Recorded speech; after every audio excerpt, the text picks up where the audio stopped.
So friends, here you can see that we have an income statement. We have an income statement here. We have a balance sheet which shows 2 years of data, 2023 and 24. This income statement is for 2024. And from these two, we have to derive the cash flow statements which are expressed in direct method. So this is expressed in direct method. Now how do we do that? Let us first see the items that are mentioned in the income statement and the balance sheet. As usual, you can see revenue, cost of goods sold, gross profit, salary, depreciation, other operating, total operating profit, other revenues.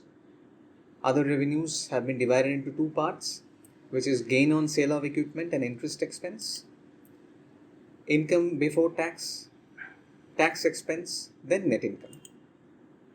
Okay, so here this is the format. And in balance sheet, obviously we have started with the current assets. These are the current assets. Then we have gone into the long-term assets. Then total assets have been added. Then current liabilities, total current liabilities, long-term debt, different forms of equity, then total liabilities and equity. Now here there are two years of data mentioned so that we can judge the change.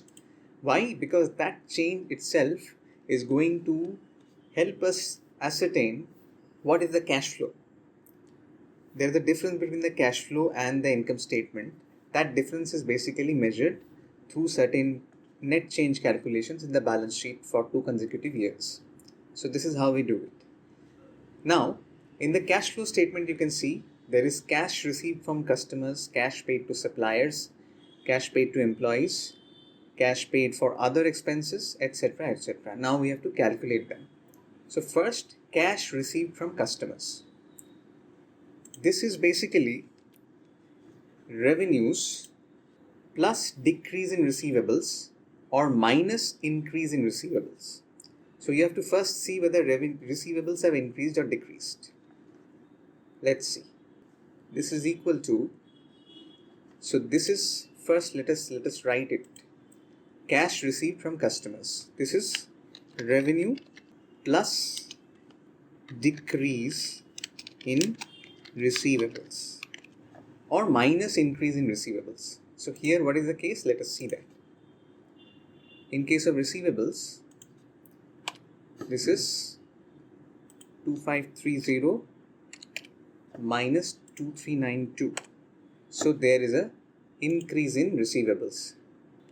So this can be written as or revenue minus increase in receivables. Therefore, this will be revenue minus increase in receivables. This is the value, friends. Then cash paid to suppliers. This is basically cost of goods sold plus increase in inventory minus increase in trade payables plus increase in inventory minus decrease in trade payables. Now this basically can be written in another way also. COGS minus decrease in inventory plus decrease in trade payables, or COGS plus increase in inventory plus decrease in trade payables. So if it's a decrease in inventory, then it gets subtracted. If it's a decrease in trade payables, it gets added. If the trade payables have decreased, that means more cash has gone out. If inventories have increased, that means more cash has gone out. So both things we add. If there is increase in trade payables, that means less cash has gone out than what is represented in the COGS. So we subtract it. Now here what is the case? Let's see. Inventory is equal to, change in inventory is equal to this minus this. So inventory has increased. And trade payables,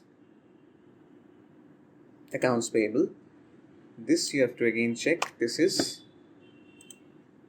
this minus this. So accounts payable has also increased. So what we'll be doing is we'll be adjusting the COGS because inventory has increased. So we will be adding because more cash has gone out than is represented in the COGS because of the inventory. So we add it. Because payables has also increased, so we decrease that payable amount, that increase in payable amount. Because that is basically the cash which has not gone out, which is shown by the figure of COGS plus increase in inventory. That is a figure which basically does not consider the increase in payables. So we reduce it by the increase in payables also. Cash paid to employees. Cash paid to employees, this is basically salary and wage expense adjusted for the change in salary and wage payable. So if the payable increases, you basically reduce that amount from the salary and wage expense in the income statement. If it reduces, then you add that amount. So here let's see what has happened. Salary and wages payable has increased. Salary and wages payable has increased. That means that much less cash has been actually paid in cash than what is mentioned in the salary and wage expense in the income statement. So what we do is salary and wage expense income statement minus increase in salary and wage payable, which is mentioned in the balance sheet, right? So this is what we do. This is equal to salary and wage expense minus increase in the payable of salary and wage expense. So this is the answer, right? Then cash paid for other operating expenses. This is basically going to need three elements. One is other operating expenses, which is mentioned in the income statement.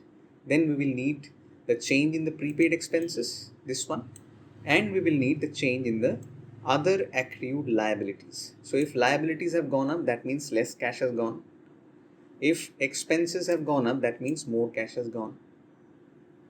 If expenses have gone down, that means less cash has gone. If liabilities have gone down, that means more cash has gone. So let's calculate it. Prepaid expenses. It will become clear when we do it actually. Prepaid expenses have actually reduced as per the balance sheet. So this will be a reduction to the other operating expenses in terms of cash. Liabilities, we want this to increase for reduction of the cash in cash paid for other operating expenses. Let's see what has happened. So this is equal to 2815 minus 2760. Obviously it has increased. So both will be subtracted. Actually this one the prepaid expense will not be subtracted because it itself is a negative number showing here.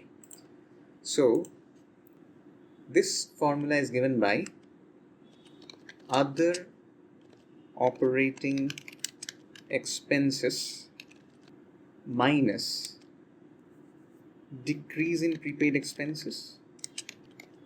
That is the magnitude of decrease.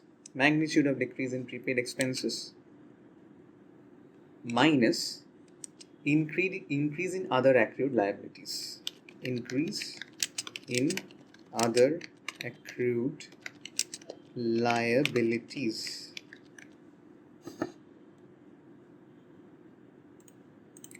So now we calculate the entire thing. Other operating expenses, we use plus sign here because this is a negative number already. This has decreased, so if you use plus, this will be subtracted. Minus increase in liabilities, other accrued liabilities. So this is the number that is coming, 8830. Cash paid for interest. This is basically interest expense adjusted for the change in interest payable. So we have to see whether interest payable has increased or decreased. So this is equal to 155 minus 185. Interest payable has decreased, so we have to add it to the interest expense in the income statement. So this is basically interest expense mentioned in income statement plus decrease in interest payable. This is from the balance sheet, right? So this is equal to interest expense. We use a minus here because we want to add the 30. Here it's showing a negative number, so we want to add it, so we use a negative. Negative becomes positive. 645. Now cash paid for income tax. Cash paid for income tax. This is tax expense adjusted for tax payable. First we find out the tax payable. Has it increased or decreased? So this is 137 minus 125. It has increased. So less cash has gone out than what is mentioned in the income statement. So this is going to be income tax expense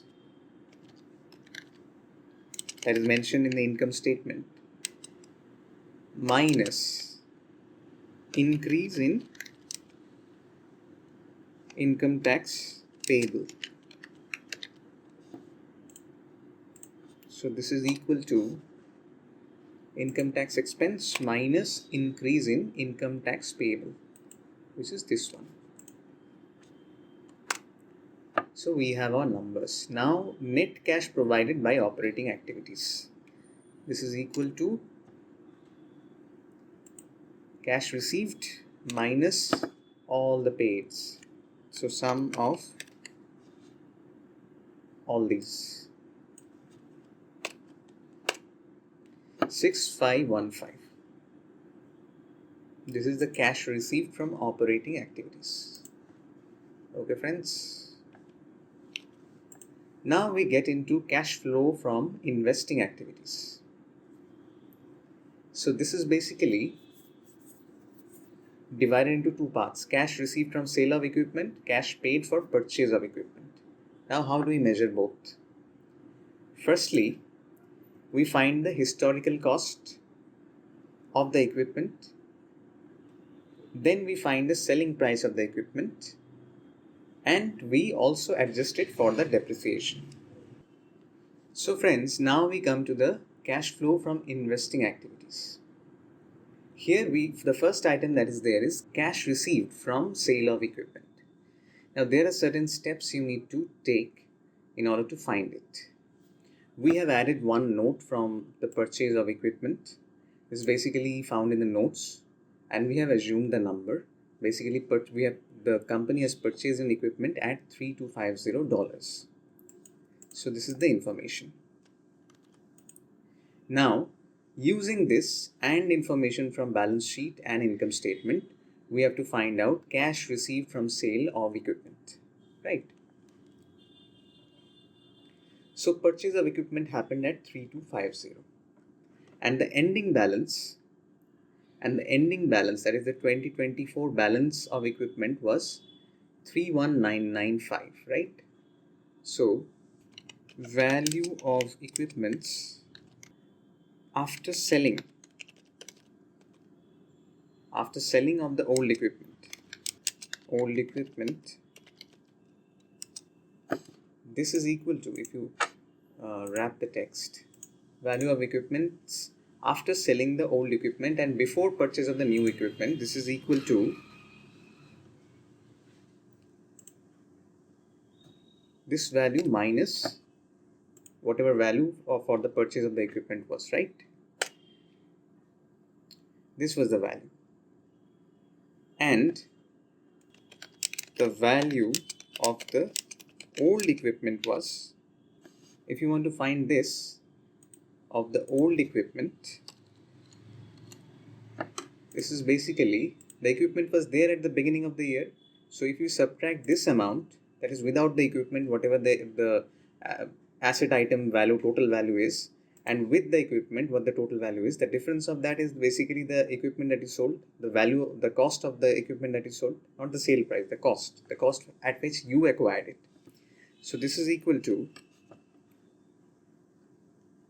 21387 minus this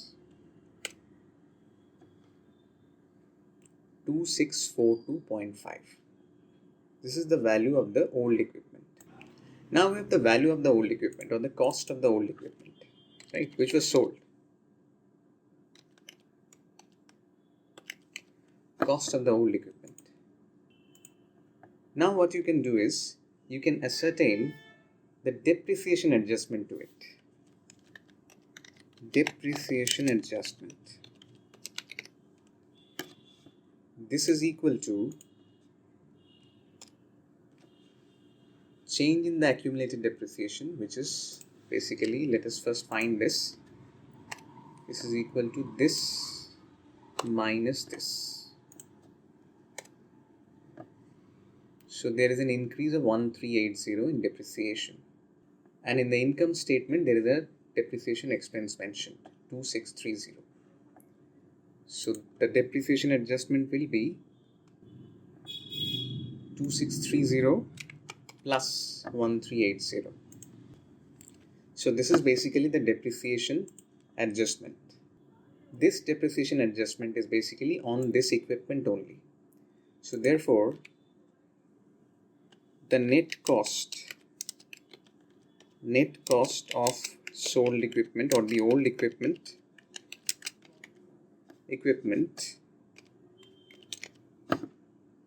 this is equal to 2642 minus 1250, 1392.50, and there is a gain in the sale, right? So cost plus gain is equal to sale price. Old equipment. This is equal to net cost of the sold equipment plus gain on the sale. This is 1905. This is basically the sale price of the old equipment. This is the cash received by selling the old equipment, 1905. Cash paid for purchase of new equipment. So we already have that. Purchase of equipment, 3250. Therefore, net cash is equal to, net cash for investing activities is cash received minus cash paid. Minus cash paid. This minus this. So this is our net cash from investing activities. Now cash flow from financing activities. Cash paid to retire long-term debt. This is equal to the change in long-term debt that has happened. So this is equal to this change, because no other information is available. This minus this. There is a change here.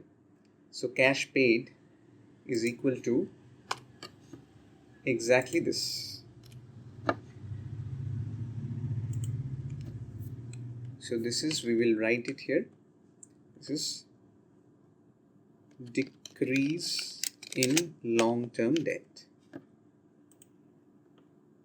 Cash paid to retire common stock. Because here there is no bifurcation made, right? Cash paid to retire debt, and there is no bifurcation that how much new debt was taken. There is no information regarding it. So we can directly use this.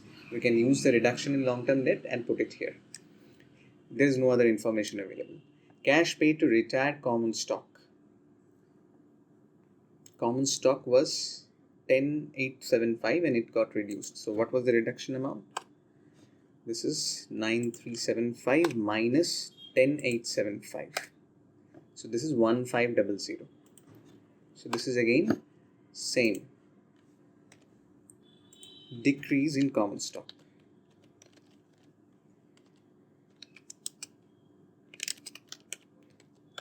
There's no detailed information other than this is available, so we use this. Cash paid for dividends. Cash paid for dividends. So you can see the change in retained earnings, friends. This is equal to this minus this.